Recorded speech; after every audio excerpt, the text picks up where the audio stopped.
Oke, sudah kelihatan? Udah Udah ya, oke. Udah. Jadi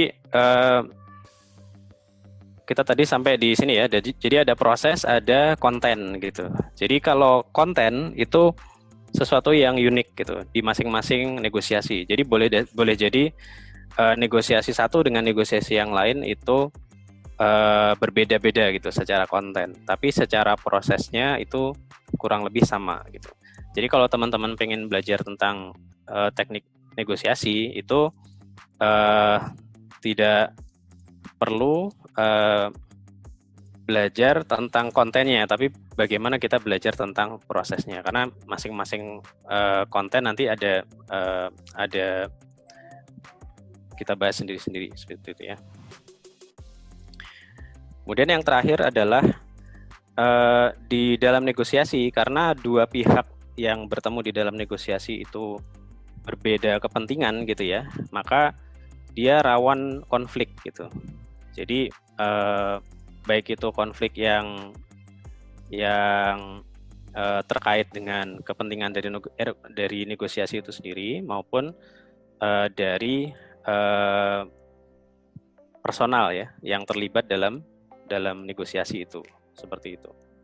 Nah, sehingga salah satu skill yang harus dikuasai ketika kita menjadi seorang negosiator adalah konflik management ya, seperti itu. Jadi bagaimana kita memanage satu konflik.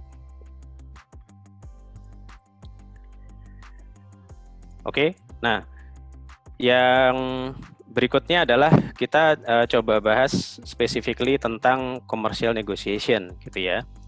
Nah, jadi dalam commercial negotiation itu skupnya sebenarnya tidak hanya ketika kita menjadi seorang pembeli atau menjadi seorang buyer ya atau purchasing gitu. Tetapi misalkan kalau teman-teman ada di pihak penjual itu juga disebut sebagai commercial negotiation. Sehingga commercial negotiation ini melibatkan penjual dan pembeli gitu ya. Jadi supplier dan buyer gitu. Nah, apa sih yang diinginkan atau yang mau disepakati dalam commercial negotiation itu tentunya adalah commercial term ya, atau pokok-pokok. Jadi term itu pokok-pokok kesepakatan tentang komersial gitu ya, tentang bisnis gitu. Nah, ini adalah beberapa contoh gitu ya, beberapa contoh ketika misalkan kita mendefinisikan commercial terms itu apa sih ya. Jadi yang pertama yang paling obvious, yang paling jelas itu yang pertama adalah price atau harga. Kemudian quality misalkan, jadi kualitas daripada barang yang mau dibeli ya atau jasa yang mau dibeli juga. Kemudian payment term, kemudian resiko gitu ya. Jadi kalau dalam hal bisnis itu ada resiko yang di-share antara penjual dan pembeli gitu ya. Jadi misalkan kalau kita membeli sesuatu, kita sebagai seorang buyer, jadi dan yang kita beli adalah berupa barang.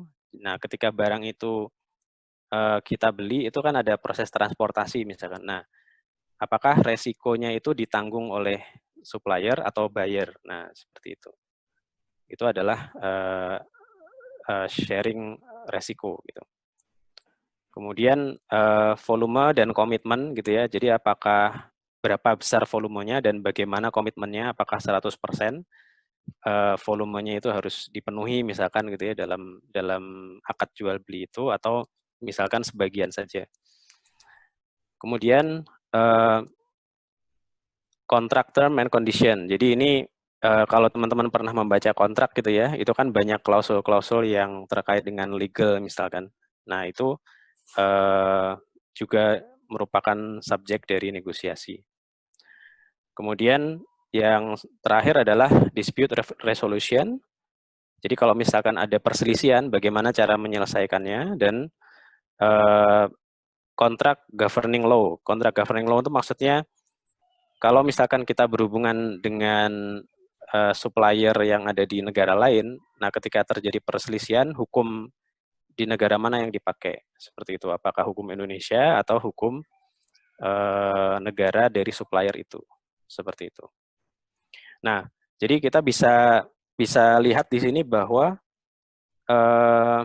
commercial negotiation itu tidak hanya terkait dengan harga gitu ya. Jadi kalau misalkan teman-teman dengar istilah tentang commercial negotiation atau negosiasi itu, oh ini tawar-tawaran harga gitu ya. Jadi tidak simple itu. Jadi bahkan lebih banyak aspek yang lain daripada harga itu sendiri. Seperti itu. Oke.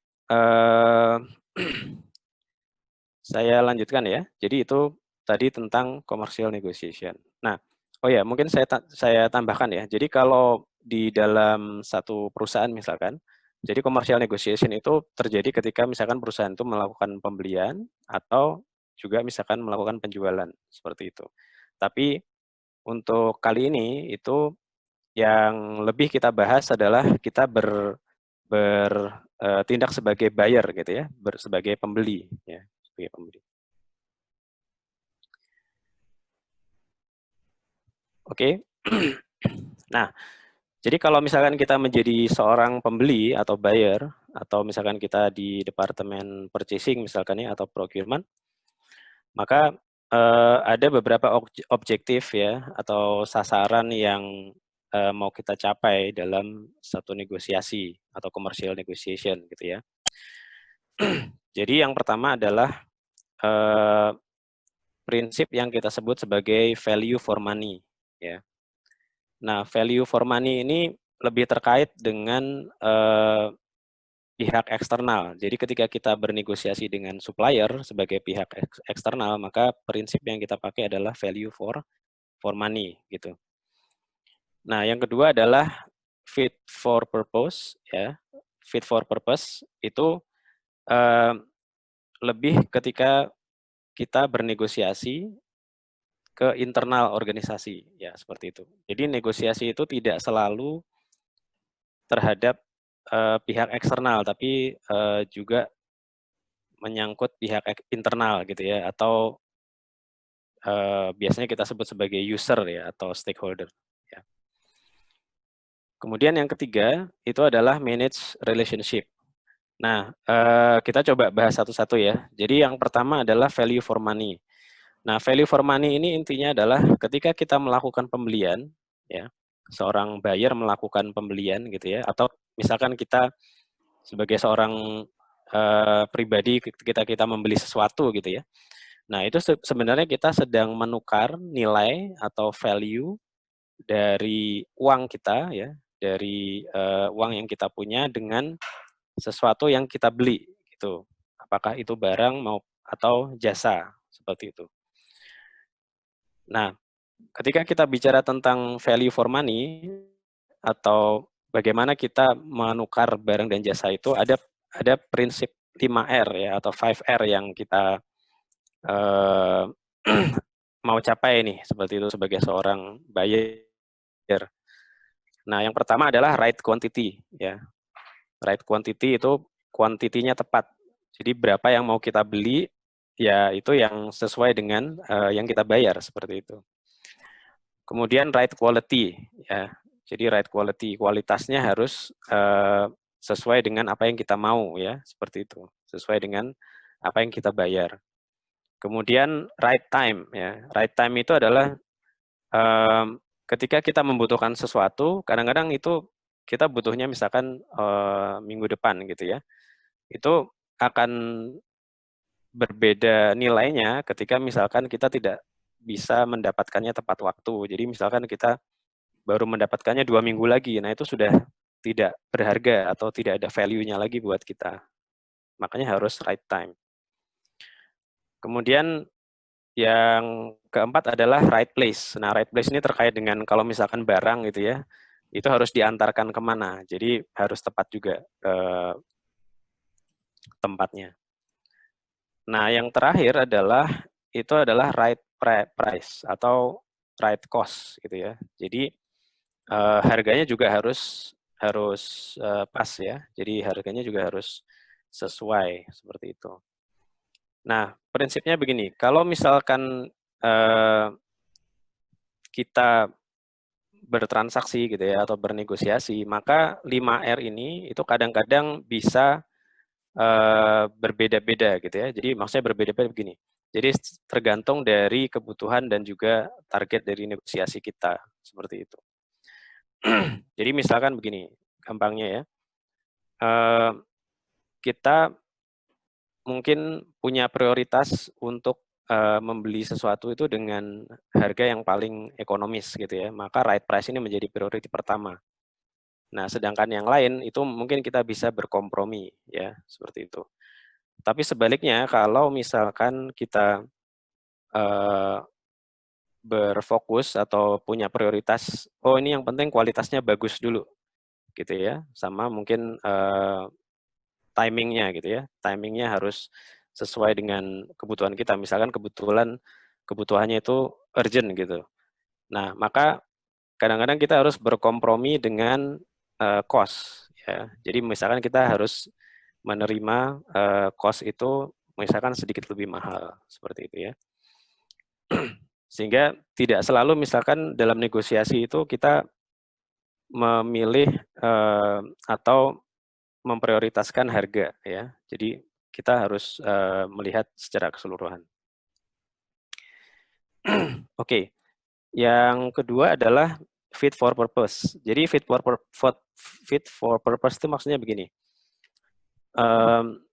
Jadi misalkan organisasi kita ya atau perusahaan kita membutuhkan taruhlah misalkan mobil gitu, mobil operasional gitu ya.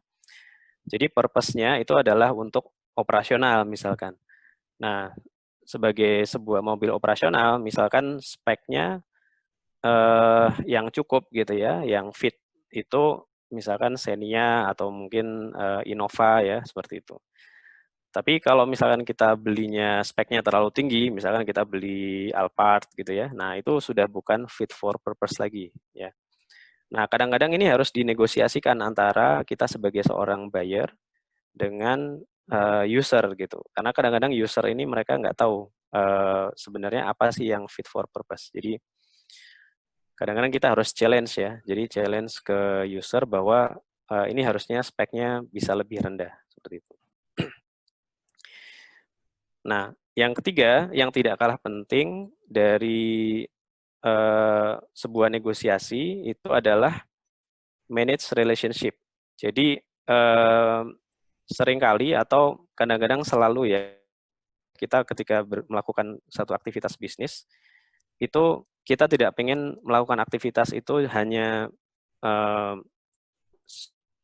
short term gitu ya, jadi jangka pendek, tetapi juga jangka panjang sehingga relationship ini harus dijaga gitu. Jadi jangan sampai hanya karena misalkan kita salah strategi dalam negosiasi itu hubungan atau relationship kita dengan supplier, dengan vendor itu jadi kacau gitu ya, jadi nggak bagus gitu. Oke, nanti kita bahas lebih dalam di next slide. Oke, nah sebelum kita bahas tentang lebih detail tentang negosiasi, jadi ada pertanyaan, apakah negosiasi itu dibutuhkan gitu? Is negotiation needed gitu? Karena kenapa? Karena ternyata untuk melakukan satu aktivitas negosiasi itu tidak gratis gitu ya, tidak free. Jadi dia dibutuhkan resource, jadi dibutuhkan dana misalkan ya dan juga waktu, baik itu buat kita sebagai seorang buyer atau juga buat supplier gitu ya. Jadi tidak free. Sehingga pertanyaannya adalah apakah kita memang benar-benar butuh negosiasi gitu ya. Sehingga kita harus menilai dulu ketika kita misalkan ingin melakukan negosiasi atau ingin bertransaksi gitu ya dengan supplier misalkan apakah memang kita butuh satu negosiasi gitu. Atau kita hanya butuh misalkan simple deal ya, seperti itu. Nah, karena ketika kita lihat persentase ya, jadi kalau misalkan kita bicara tentang cost saving gitu, sebenarnya price negotiation gitu, itu dalam banyak penelitian ya, dalam banyak survei juga ke beberapa yang dilakukan oleh organisasi profesi gitu, terutama purchasing dan procurement, itu hanya menghasilkan sekitar 20% dari total saving ya. Sedangkan yang lain itu di drive atau dihasilkan dari yang namanya specification, jadi optimasi dari spesifikasi, dan juga demand management ya. Jadi demand management itu bagaimana kita mengatur pola dari demand seperti itu. Sedangkan negosiasi hanya 20%.